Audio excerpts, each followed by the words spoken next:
There is something happening above you right now that the world will not explain to you.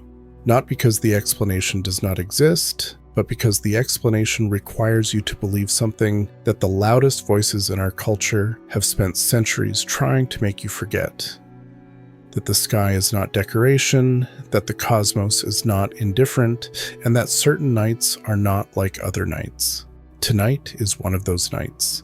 The Lyrid meteor shower is peeking above your head as you watch this. Streaks of fire are crossing the darkness, radiating outward from the constellation Lyra, the harp of the ancient world, the instrument that myths across a dozen civilizations said could move the dead, open locked doors, and call wandering souls back home. Mainstream science will tell you these are simply fragments of rock and ice left behind by Comet Thatcher, burning up as they enter the atmosphere. That explanation is not wrong, but it is profoundly, dangerously incomplete. Because what science will never tell you is that human beings have been watching this exact shower for over 2,600 years. 2,600 years of watchers. 2,600 years of people who stood in the dark, looked up, and felt something shift inside them that they could not name but could not deny. The ancient Chinese recorded the Lyrids in 487 before the Common Era. Observers across Mesopotamia, across Egypt, across the early Americas noted these nights and marked them not in scientific journals, but in sacred calendars, in temple rituals. In initiation, rites that were passed down through generations like a secret too important to lose. They were not watching a meteor shower, they were attending a ceremony. Because what those ancient skywatchers understood, and what we have been trained to forget, is that when fire comes from the direction of the cosmic harp, the frequency of the sky itself changes. The veil between the ordinary and the sacred becomes thin. The door between who you have been and who you are becoming swings open just far enough for a prepared soul to step through. That preparation is not an accident. You do not find yourself awake on a night like this because you happen to scroll past the right video. You find yourself here because something inside you has been getting ready, quietly, without announcing itself. And tonight, the sky is confirming what your soul already sensed. This is an initiation window, and you are always going to be here for it. The question is not whether the window is open, the question is whether you are willing to stop explaining it away long enough to actually walk through.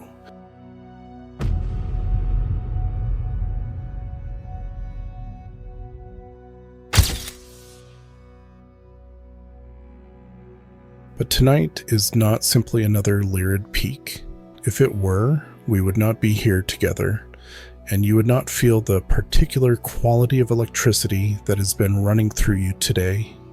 That restlessness that is not quite anxiety, that sensitivity that is not quite sadness, that sense that something is pressing against the inside of your chest, looking for a way out. That feeling has a cause, and the cause is written in the sky above you right now. The moon is in Cancer tonight.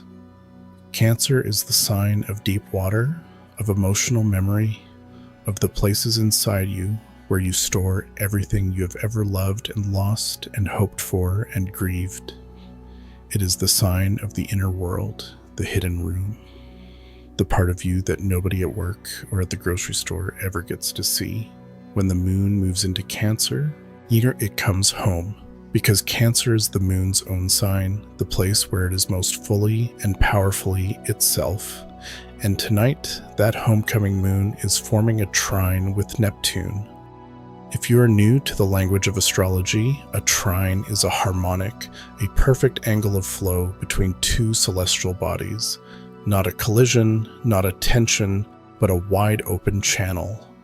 Water flowing downhill, a door swinging open without effort, and Neptune is the planet of the mystical, the invisible, the realm that exists just beyond the reach of ordinary human perception.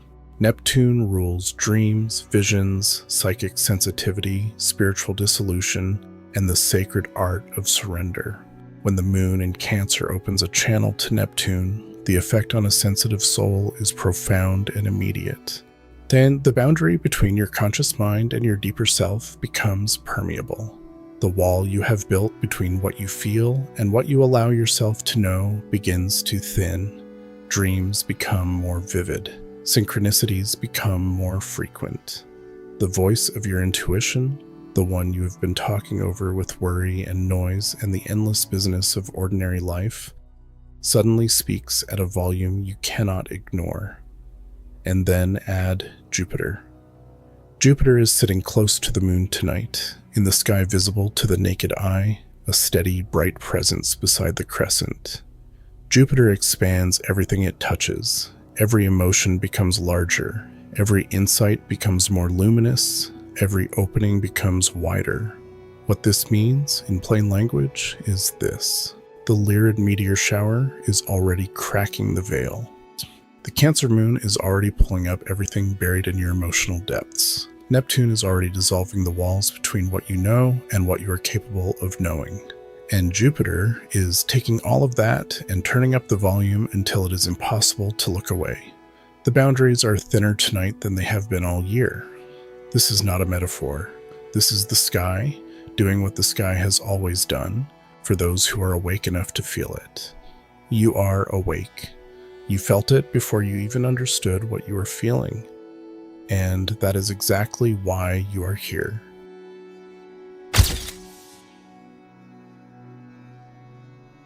Let us talk about what is actually happening inside you right now.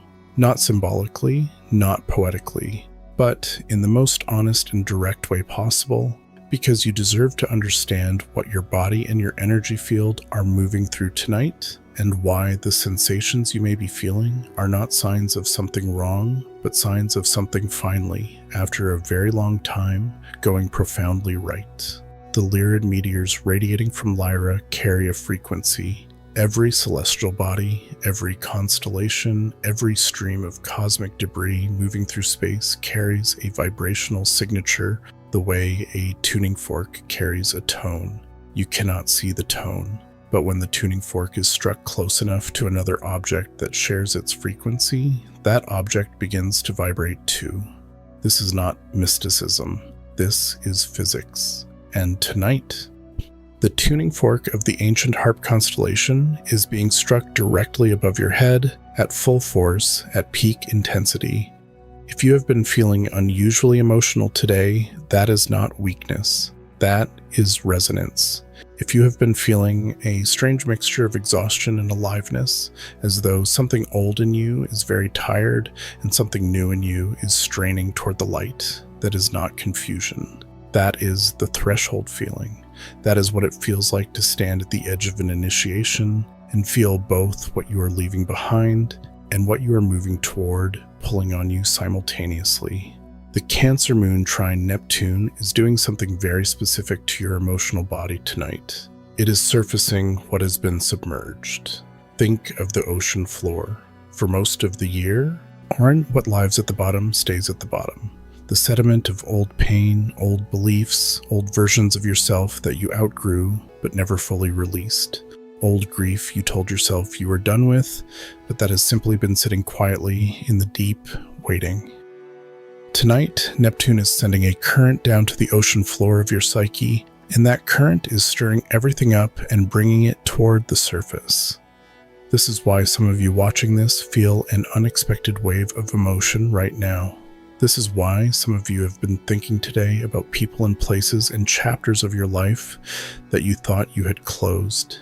This is why some of you feel simultaneously raw and ready. What is rising is not rising to hurt you. What is rising because it is ready to leave.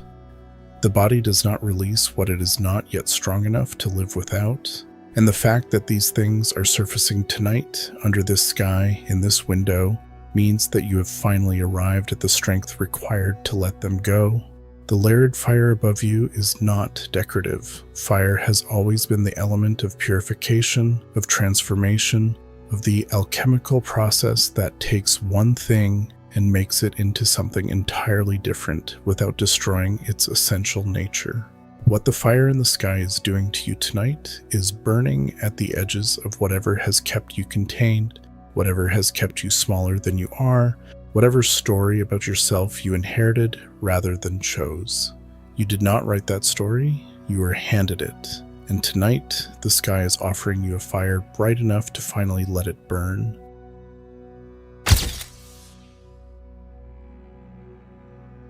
So let us talk about why you are here. Not here on this planet, not here in this life. Though those are questions worth sitting with on a night like tonight. But here, specifically in this moment, watching this, awake at the hour when most people have already turned off the light and closed their eyes to a sky they will never know was speaking. You did not find this by accident.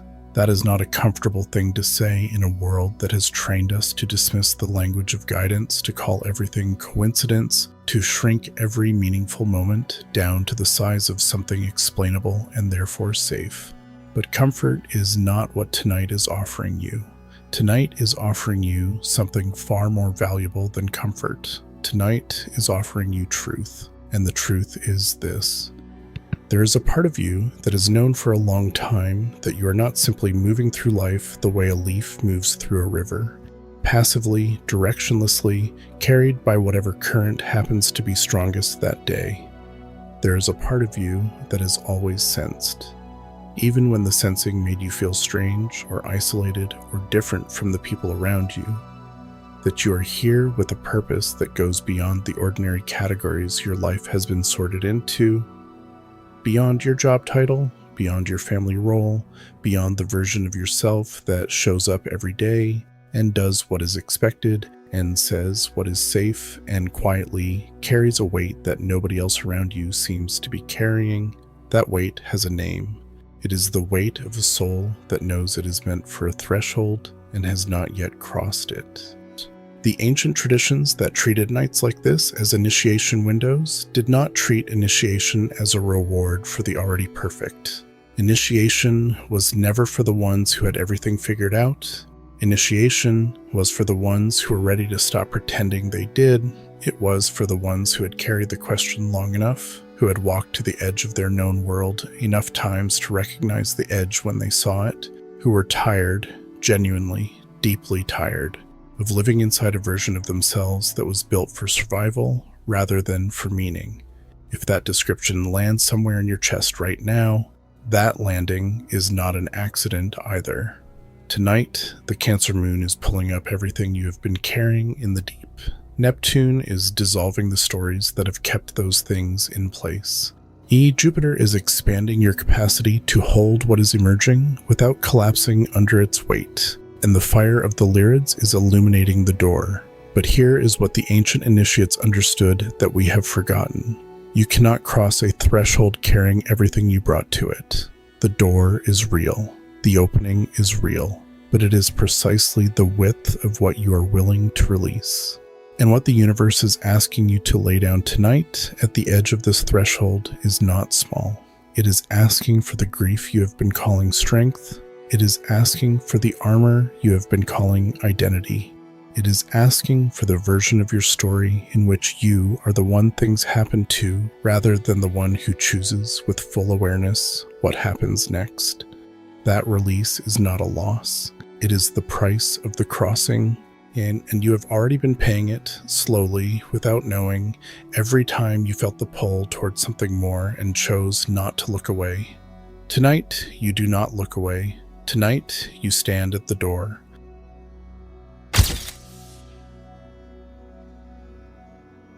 And now we arrive at the part nobody tells you. Not because it is hidden, not because it is forbidden, but because the world we live in has become so fluent in the language of limitation that it has almost entirely forgotten the language of what is possible. We are trained from the earliest age to know our ceiling, to measure our reach, to be realistic, which in practice almost always means to be small, to want less, to expect less, to become comfortable with a life that fits inside the boundaries of what has already been proven rather than what has not yet been imagined. But you are not built for that life. You know you are not built for that life because you have never been able to fully settle into it, no matter how hard you tried. There has always been something in you that refused to go quiet. A restlessness that returned no matter how many times you reasoned it away. A longing that had no clean name, but that you felt in the chest during certain kinds of music, during certain kinds of light, during moments of unexpected stillness when the noise of the ordinary world fell away, just long enough for you to hear something underneath it. That something is what is waiting for you on the other side of tonight's threshold. And we want to be precise about what that means, because this is not about magic arriving from outside you to fix what is broken. It is not about the universe handing you a new life wrapped in celestial paper. What waits on the other side of an initiation is not a gift delivered to you. It is a version of yourself that has always existed, fully formed, fully capable, or fully alive, but that could not occupy the same space as everything you have been carrying. When you release the grief that you called strength, what replaces it is not weakness. What replaces it is a lightness that moves faster, reaches further, and endures longer than the armored version of you ever could. When you release the story in which you are the one things happen to, what replaces it is not arrogance or blindness to real difficulty. What replaces it is authorship. The quiet, grounded, unshakable sense that you're the one holding the pen, and that the next chapter has not been written yet, and that you are the only one who writes it. When you release the ceiling that was handed to you by people who had their own ceilings and could not see beyond them, what replaces it is not a promise of perfection. What replaces it is space. Enormous, luminous, terrifying, and beautiful space in which something true about you finally has room to grow to its actual size. This is what tonight is opening. Not tomorrow. Not after you have finished being afraid. Not once you have gathered enough certainty to feel safe crossing.